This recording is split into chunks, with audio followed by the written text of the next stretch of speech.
Welcome back to the Investing Demystified video series. For someone to accept that they can't beat a market is a key moment in their investing lives, and perhaps without knowing it at first, they will be much better off as a result. At this point, you're at least hopefully considering a couple of things. One, the ability to outperform the markets is incredibly hard to do, and it's important to be realistic about whether you can or not. Two, conceding that you can't outperform the financial markets yourself or pick one out of the 10 investment funds that can is a sensible and very liberating conclusion for most investors. It ultimately makes life a lot easier and wealthier, and please don't ignore that. In this video, I'll be discussing why the only equity investment you'll need is an index tracker that tracks the broadest, cheapest set of stocks, the World Equity Index. For someone who can't beat the markets, each dollar invested in the markets around the world is presumed equally smart.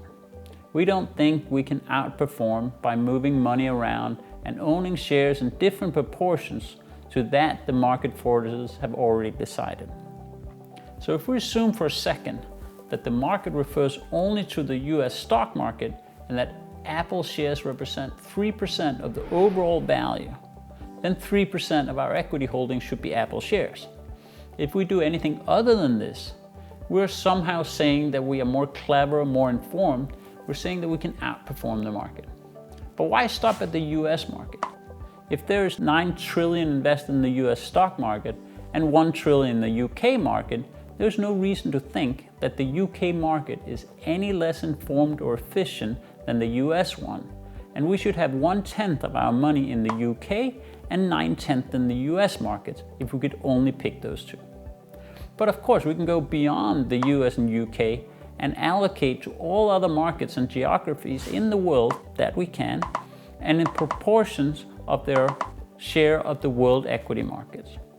This world exposure is far less US, Europe dominated than it used to be, and thus more diversified across the world geographies and sectors.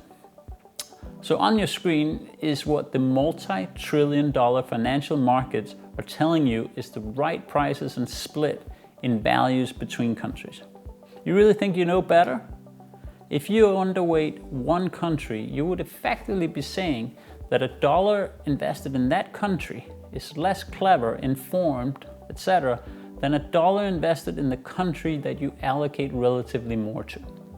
You would essentially claim to see an advantage from allocating money differently from how the multi-trillion-dollar international financial markets have, which you're not in a position to do unless you bravely think you can beat the markets. So being simpler, cheaper, and maximally diversified, the world equity portfolio is the best one for you.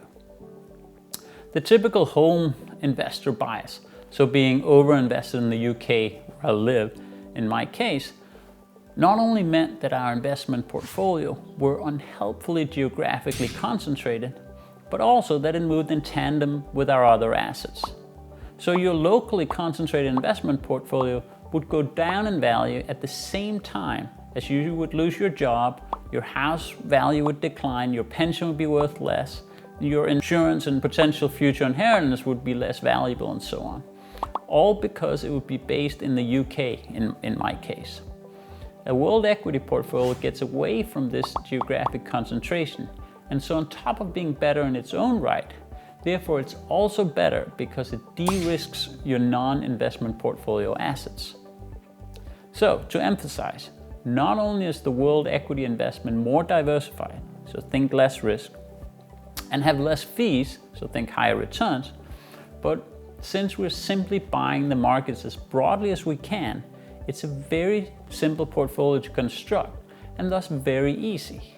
In fact, it's perhaps the easiest and most logical way to invest your money. So what will you make from equities? Obviously, if I knew the future of stock markets, I'd be richer than Warren Buffett. But I think a good rule of thumb is that over the past 200 years, investors in equity markets have made roughly 4 to 5% above inflation a year. That has obviously varied a huge deal from near bankruptcy to lottery type returns, but net of all those fluctuations, I think it's a reasonable statement to say that to take the kind of risk equity investors have taken in the past, you expect a similar return. And that return is around 4 to 5% above inflation. Someone willing to step into the market at a moment of high panic would be expected to be compensated for taking that extra risk. So the expected return is not a constant number, but dependent on the risk of the market. The 4 to 5% above inflation is an expected return based on an average level of risk. Of course, reality may well be very different, and you need to be sure you can handle the risk of equity markets, but more on that later on. So in summary, you only need to buy one investment for your stock market exposure. Buy the broadest, cheapest index tracker for world equities. You'll be much better off in the long run. In the next video, we'll discuss how you can combine this world equity exposure with a low-risk asset to tailor your portfolio to your risk preferences. But it really is that simple. Unless you can beat the markets, you are well served by owning just one equity exposure, an investment that blindly tracks the world equity markets.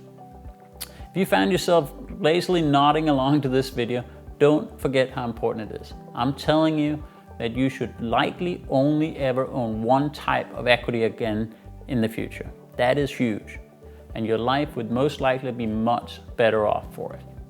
Thank you very much for watching.